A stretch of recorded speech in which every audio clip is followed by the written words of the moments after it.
ಓಂ ಶ್ರೀ ಗುರುಭ್ಯೋ ನಮಃ.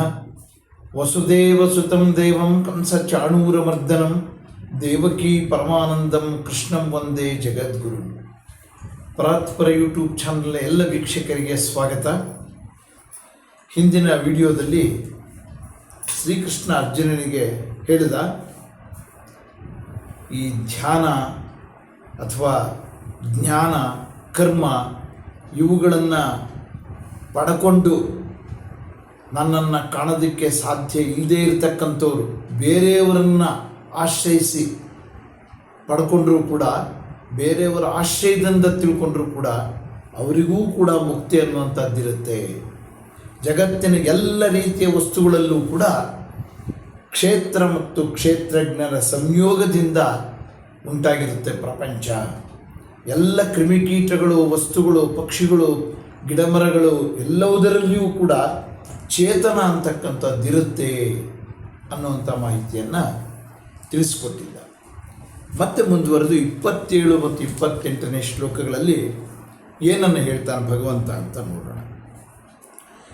ಸಮಂ ಸರ್ವೇಷು ಭೂತೇಷು ತಿಷ್ಠಂತಂ ಪರಮೇಶ್ವರಂ ವಿನಶ್ಯತ್ವ ವಿನಶ್ಯಂತಂ ಯಃ ಪಶ್ಯತಿ ಸ ಪಶ್ಯತಿ. ಸಮಸ್ತ ಪ್ರಾಣಿಗಳಲ್ಲಿ ಸಮನಾಗಿರುವವನು, ನಶ್ವರ ವಸ್ತುಗಳಲ್ಲಿ ಅವಿನಾಶಿಯಾಗಿರುವವನು ಆದಂಥ ಪರಮೇಶ್ವರನನ್ನು ಯಾರು ನೋಡ್ತಾರೆಯೋ ಅಂಥವರು ಮಾತ್ರ ಅವನನ್ನು ನೋಡೋದಕ್ಕೆ ಸಾಧ್ಯ ಅಂತ ಹೇಳ್ತಾ ಇದ್ದಾನೆ.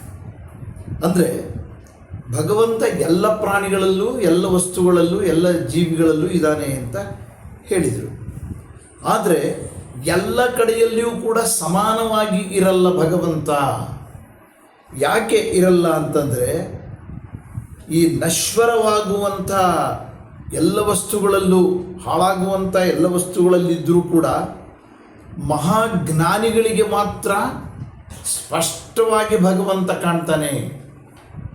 ಅಲ್ಪಜ್ಞಾನಿಗಳಿಗೆ ಕಾಣೋದು ಕಷ್ಟ. ಅದಕ್ಕೆ ಒಂದೊಂದರಲ್ಲಿ ಒಂದೊಂದು ರೀತಿ ಇದ್ದಾನೆ ಅಂತ. ಸಮಾನವಾಗಿದ್ದರೂ ಕೂಡ ನಾವು ನೋಡೋದರಲ್ಲಿ ವ್ಯತ್ಯಾಸ ಇದೆ.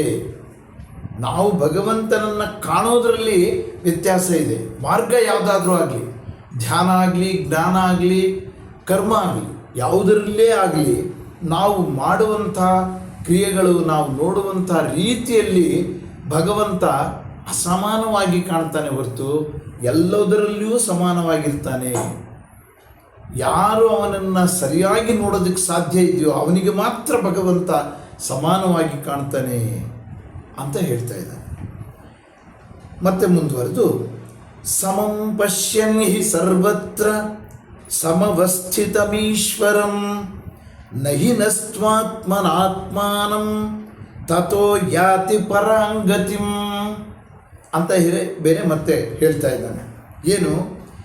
ಎಲ್ಲ ಕಡೆಯಲ್ಲಿಯೂ ಕೂಡ ಸಮಾನವಾಗಿರುವಂಥ ಈಶ್ವರನನ್ನು ಸಮವಾಗಿ ನೋಡ್ತಾ ಇರ್ತಕ್ಕಂಥವನು ತನ್ನನ್ನು ತಾನು ನಾಶ ಮಾಡಿಕೊಳ್ಳೋದಕ್ಕೆ ಅವನು ತಯಾರಿರಲ್ಲ. ತನ್ನನ್ನು ತಾನು ನಾಶ ಮಾಡಿಕೊಳ್ಳಲಿಲ್ಲ. ಅದರಿಂದ ಅವನು ಪರಮಗತಿಯನ್ನು ಪಡಿತಾನೆ. ತನ್ನನ್ನು ತಾನು ನಾಶ ಮಾಡಿಕೊಳ್ತಕ್ಕಂಥವನು ಆತ್ಮಹತ್ಯೆ ಅಂಥದ್ದು, ತನ್ನಲ್ಲೇ ತಾನು ಜಿಗುಪ್ಸೆಗೆ ಒಳಗಾಗಿ ಡಿಪ್ರೆಷನ್ಗೆ ಹೋಗುವಂಥವನು, ನಿರಾಶೆಗೆ ಒಳಗಾಗಿ ಸಮಾಜದಿಂದ ವಿಮುಖನಾಗುವಂಥವನು, ಇವರೆಲ್ಲ ಇದ್ದಾರಲ್ಲ, ಇವರುಗಳು ಈಶ್ವರನನ್ನು ಸಮಾನವಾಗಿ ನೋಡೋದಕ್ಕೆ ಪ್ರಯತ್ನ ಮಾಡಲಾರರು. ಇವರು ಹಾಗೆ ಪ್ರಯತ್ನ ಮಾಡುವಂಥವನು ತನ್ನನ್ನು ನಾಶ ಮಾಡಿಕೊಳ್ಳೋದಿಲ್ಲ. ಹಾಗಾಗಿ ಅವನು ಪರಮಗತಿಯನ್ನು ಪಡೀತಾನೆ, ಅಂದರೆ ಮುಕ್ತನಾಗ್ತಾನೆ, ಮುಕ್ತಿಯನ್ನು ಪಡೀತಾನೆ ಅಂತ. ಈಶ್ವರನನ್ನು ಎಲ್ಲ ಕಡೆಯೂ ಕೂಡ ಸಮಾನವಾಗಿ ಕಾಣುವಂಥವನು.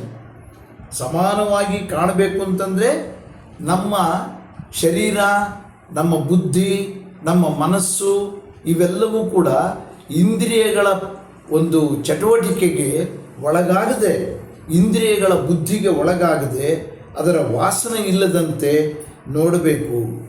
ಹಾಗೆ ನೋಡ್ತಕ್ಕಂಥವನು ಅವನು ಯಾವತ್ತೂ ತನ್ನನ್ನು ತಾನು ನಾಶ ಮಾಡಿಕೊಳ್ಳೋದಿಲ್ಲ. ತನ್ನನ್ನು ತಾನು ನಾಶ ಮಾಡಿಕೊಳ್ಳೋದು ಅಂತಂದರೆ ದೇವ್ರ ಬಗ್ಗೆನೇ ಜುಗುಪ್ಸೆ ಕೆಲವ್ರಿಗೆ. ಅಯ್ಯೋ ನಾವು ಇಷ್ಟೆಲ್ಲ ಮಾಡಿದ್ವಿ, ಇಷ್ಟೆಲ್ಲ ದೇವ್ರ ಪ್ರಾರ್ಥನೆ ಮಾಡಿದ್ವಿ, ಎಲ್ಲ ಕ್ಷೇತ್ರಗಳಿಗೆ ಹೋಗಿ ಬಂದ್ವಿ, ನಮ್ಗೇನು ಮಾಡ್ದ ದೇವರು ಅಂತ ಅಂತಿರ್ತಾರೆ ಸಮಾಜದಲ್ಲಿ.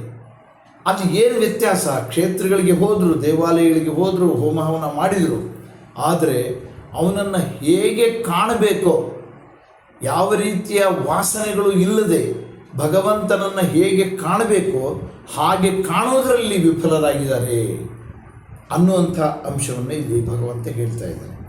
ಹೀಗೆ ತನ್ನನ್ನು ತಾನು ನಾಶ ಮಾಡಿಕೊಳ್ಳಲಾರದೇ ಇರ್ತಕ್ಕಂಥವನು ಅವನು ಜೀವಂತ ಇರುವಾಗಲೇ ಮುಕ್ತನಾಗ್ತಾನೆ. ಎಲ್ಲರೂ ಮರಣಾನಂತರವೇ ಮುಕ್ತಿ ಅಂತ ಭಾವಿಸಬಾರ್ದು. ಜೀವಂತ ಇರುವಾಗಲೇ ಇಲ್ಲೇ ಮುಕ್ತಿಯನ್ನು ಪಡೆಯೋದಕ್ಕೆ ಸಾಧ್ಯ ಇದೆ ಅನ್ನುವಂಥದ್ದನ್ನು ಶ್ರೀಕೃಷ್ಣ ಬೋಧಿಸಿದ ಅಂತ ಹೇಳ್ತಾ ಇವತ್ತಿನ ವಿಡಿಯೋವನ್ನು ಮುಕ್ತಾಯ ಮಾಡ್ತೀನಿ. ನಮಸ್ಕಾರ.